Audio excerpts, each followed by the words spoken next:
Oke, kita langsung aja bahas sebuah alat yang krusial banget buat navigasi strategis. Anggap aja ini radar canggih buat perusahaan Anda, apalagi buat Anda semua yang ada di industri teknologi, di mana perubahan itu, wah, bukan lagi konstan, tapi udah eksponensial. Jadi kita akan bedah gimana caranya menganalisis lingkungan pemasaran itu bukan sekedar tugas di atas kertas, tapi sebuah keharusan biar bisa bertahan dan ya jadi pemimpin di tengah gempuran disrupsi. Sekarang saya mau Anda, para manajer yang setiap hari pusing sama target, roadmaps, dan ya tantangan yang muncul tiba-tiba, coba renungkan pertanyaan ini deh.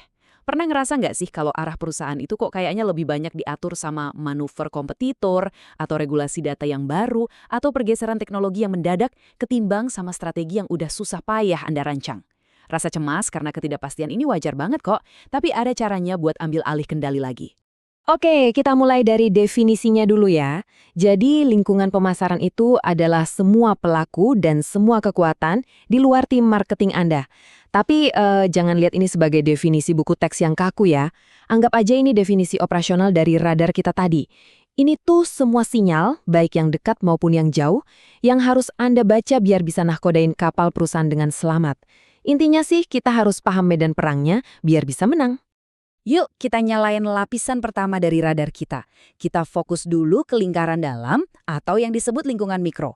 Ini adalah para pemain yang posisinya paling dekat sama perusahaan. Mereka ini yang bisa kita pengaruhi, kita ajak kerjasama, atau bahkan jadi lawan tanding langsung.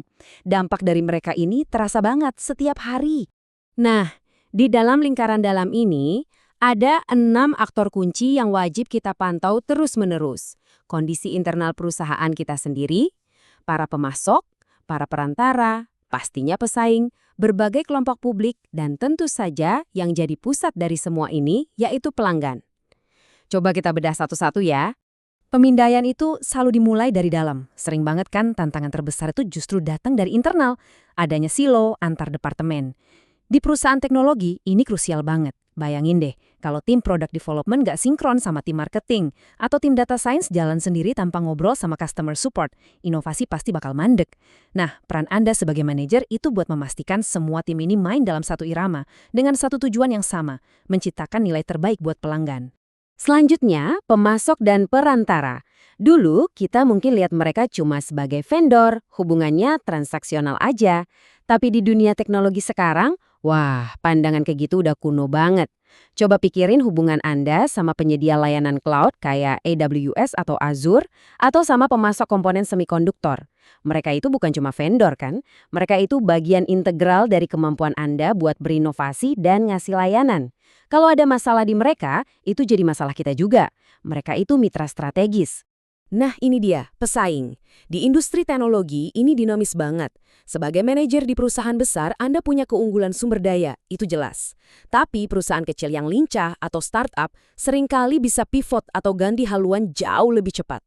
Mereka bisa adopsi teknologi baru tanpa pusing mikirin legacy systems.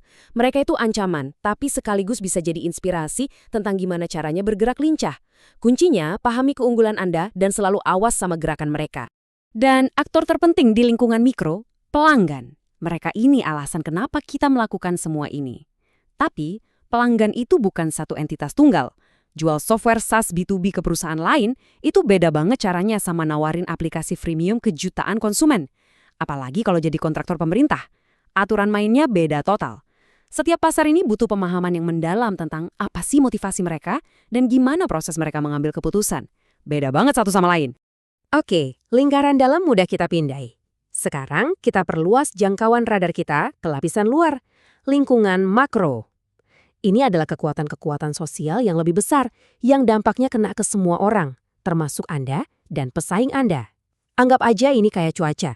Anda nggak bisa kan menghentikan badai, tapi Anda bisa bangun kapal yang lebih tangguh dan belajar baca peta cuaca buat navigasi.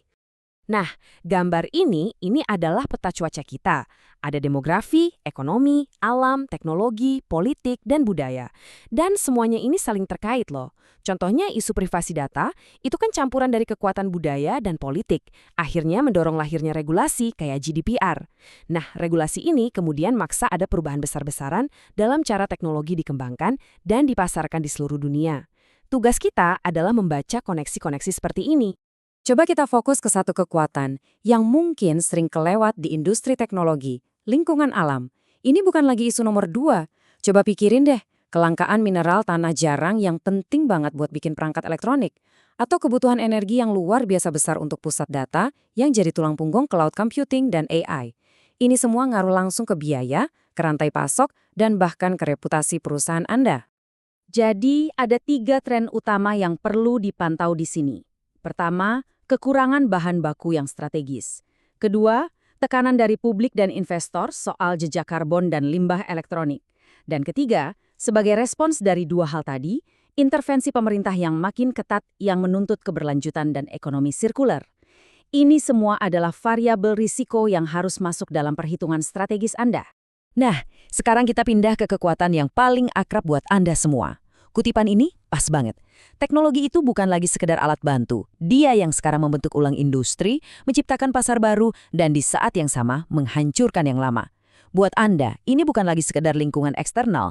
Ini adalah inti dari bisnis Anda. Dan kecepatan perubahannya terus berakselerasi. Biar kebayang, kita lihat contoh yang brilian banget. Magic Band-nya Disney yang pakai teknologi RFID. Ini bukan sekedar tiket masuk loh.